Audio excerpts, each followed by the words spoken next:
వేదిక పైన ఆసీనులైన ప్రత్యేకించి సత్యసాయిబాబా గారి శత జయంతి ఉత్సవం సందర్భంగా ఇక్కడికి విచ్చేసిన మనందరి beloved Prime Minister, most respected Prime Minister in the world, most respected leader in the global stage, Shri Narendra Modi గారికి నా హృదయపూర్వక నమస్కారాలు.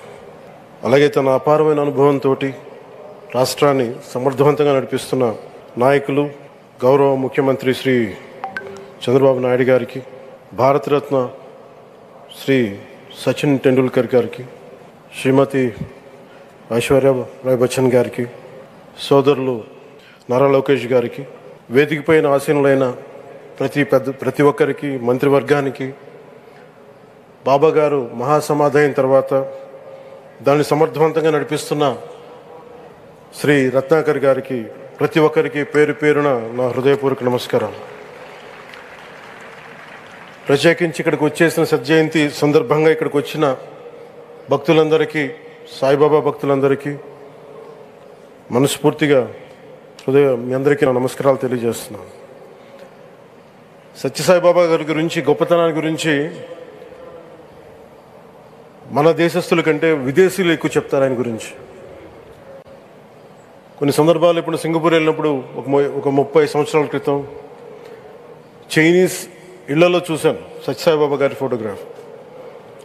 అలాగే ఒక హాలీవుడ్ యాక్టర్ స్టీవెన్ సిగాల్ అని చాలా సంవత్సరాల క్రితం, దాంట్లో క్లోజ్ టు ఒక 20 సంవత్సరాల క్రితం అనుకుంటా, చిరంజీవి గారిని ప్రత్యేకించి అడిగి, మా అన్నయ్య చిరంజీవి గారిని ప్రత్యేకించి అడిగి నేను బాబా గారిని కలవాలి అని చెప్పి ఇక్కడ బెంగళూరులో ల్యాండ్ అయినా ఇక్కడ ఫ్లైట్కి ఆయనకు వచ్చి ఆశీర్వాదాలు తీసుకున్నది నాకు చాలా ఆశ్చర్యం కలిగేది. ఒకరి గొప్పతనం, ఒకరి తేజస్సు ఎలా తెలుస్తుందంటే ఎలా వెళ్ళి దీని గురించి నేను అనుకుంటా ఉండేవాడిని. బాబా గారిది వెలిసింది భారతదేశంలో అత్యంత వెనుకబడ్డ జిల్లా అనంతపురం, రాయలసీమలోని అనంతపురం జిల్లా. ఆయన పుట్టుక కూడా అత్యంత వెనుకబడ్డ జిల్లా, నీటికి కూడా కొరత ఉండే జిల్లా, వలసలు వెళ్ళిపోయే జిల్లా. అలాంటి జిల్లాని ఎంచుకున్నారు ఆయన జన్మకు కూడా. అందుకని అలాంటి జన్మ తీసుకున్నాడంటే మహానుభావులే తీసుకోగలరు. ఒక 40 సంవత్సరాల క్రితం ఎవరైనా ఊహించుకోగలమా? దేశ విదేశాల నుంచి చాలామంది భక్తులు, విదేశీయులు అందరూ వచ్చి దీని అభివృద్ధికి పాటుపడతారని.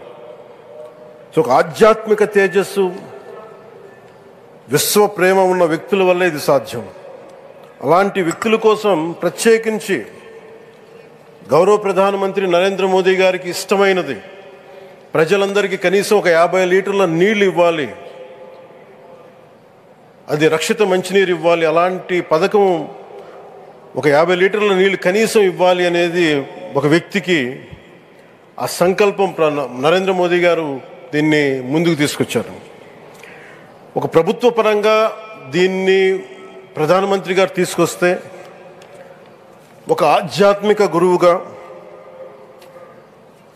ఏ ప్రభుత్వం ఆలోచించినప్పుడు, ప్రభుత్వాలే దీని గురించి సగటు వ్యక్తికి నీరు ఎలా అందించాలనుకున్నప్పుడు దాన్ని ఆలోచించింది సత్యసాయిబాబా గారు ఆలోచించారు. అప్పుడు ముఖ్యమంత్రిగా చంద్రబాబు గారు ఉన్నప్పుడు వారికి ఒకటే చెప్పారండి, నేను ప్రజలకి దాహం తీర్చాలనుకుంటున్నాను.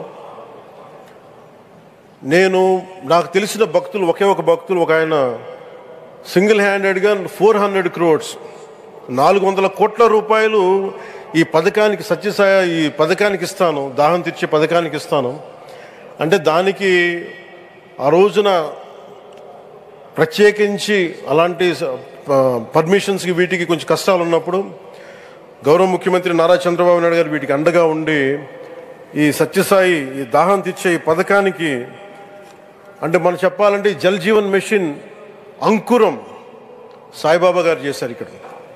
ఇది తమిళనాడులో కానీ, తెలంగాణలో కానీ, మిగతా అన్ని రాష్ట్రాల్లో కూడా ఈరోజు చేయగలుగుతున్నామంటే దానికి అంకురం సాయిబాబా గారు అందించారు. ఆయన సేవా తత్పరత, ఆయనది ఎవరెవరో ఎంతమంది ప్రభావితం చెందారో లెక్కలేదు. ఒకసారి సేవ చేసే వాళ్ళందరినీ చూస్తూ ఉంటే మా వదిన గారు చెప్పారు ఒకసారి, భోజనం తింటా ఉంటే ఎవరు ఇంకొకసారి ఇది కొంచెం అన్నం పట్టరా అంటే మా అన్నయ్య గారు చెప్పారండి. వాళ్ళ అన్నకు ఆయన ఎవరో తెలుసా, ఆయన ఒక farmer IAS officer, senior IAS officer అని.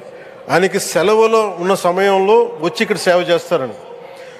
ప్రత్యేకించి ఒక వ్యక్తి, ఒక మహానుభావుడు ఎంతమందిని ప్రభావితం చేయగలిగారంటే, ఐఏఎస్లు కావచ్చు, మన ఈ రోజున సచిన్ టెండూల్కర్ గారు కావచ్చు, వేదిక పైన మహానుభావులు ఎందరో కావచ్చు, వీళ్ళందరినీ ప్రభావితం చేసే ఒక అరుదైన ఆధ్యాత్మిక శక్తి మన భారతదేశంలో, మన అనంతపురంలో, మన ఆంధ్ర రాష్ట్రంలో ప్రపంచానికి వెలుగులిచ్చే ఒక మహా వ్యక్తి పుట్టడం, ఆయన శత జయంతి సందర్భంగా ఇక్కడ మనందరం ఏకం కావడం చాలా ప్రత్యేకమైన ఆనందాన్ని కలిగించింది.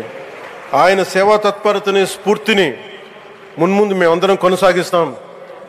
గౌరవ ప్రధానమంత్రి అవర్ బిలౌడ్ ప్రైమ్ మినిస్టర్ ఆధ్వర్యంలో మేమందరం కొనసాగిస్తామని తెలియజేసుకుని, ఇదే సేవా తత్పరతని ముందుకు అందరం కొనసాగించాలని తెలియజేసుకుని సెలవు తీసుకున్నాను. జై హింద్.